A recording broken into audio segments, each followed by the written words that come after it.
We are the luckiest generation to ever live. These words are similar to those given by Lou Gehrig in his famous speech in 1939. Upon his retirement, he stated, "Today, I consider myself to be the luckiest man on the face of the earth." After reading and studying his speech, I became very interested in his attitude regarding his retirement and the power that those words had on me. I couldn't help but think about all of the things that I have to feel lucky about. Each of us have something that we're struggling with. Oftentimes, we don't have very much control over these struggles, but something we do have control over is our attitude going into them. Lou Gehrig had a positive attitude as he faced his trial, and he was able to see all of the things that he had to feel lucky about.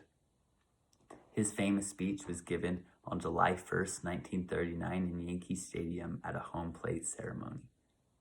Lou Gehrig had recently found out that he had an illness that would end his career and had no choice but to retire.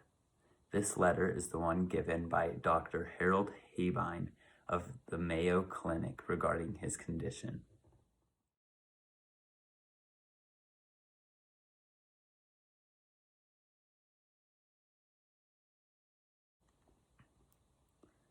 Lou Gehrig didn't have very much control over his situation.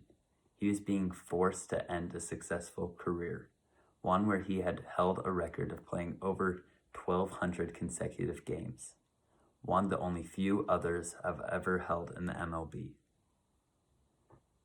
But he had a positive attitude, and it helped him to walk away and feel good about where he was.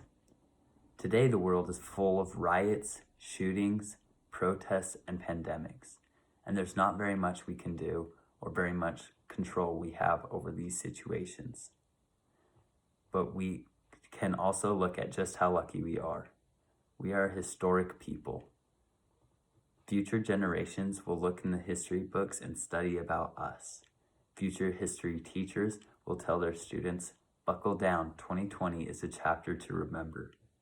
We are privileged to be going through these historic moments, and we have the opportunity to help those around us and be a part of something good.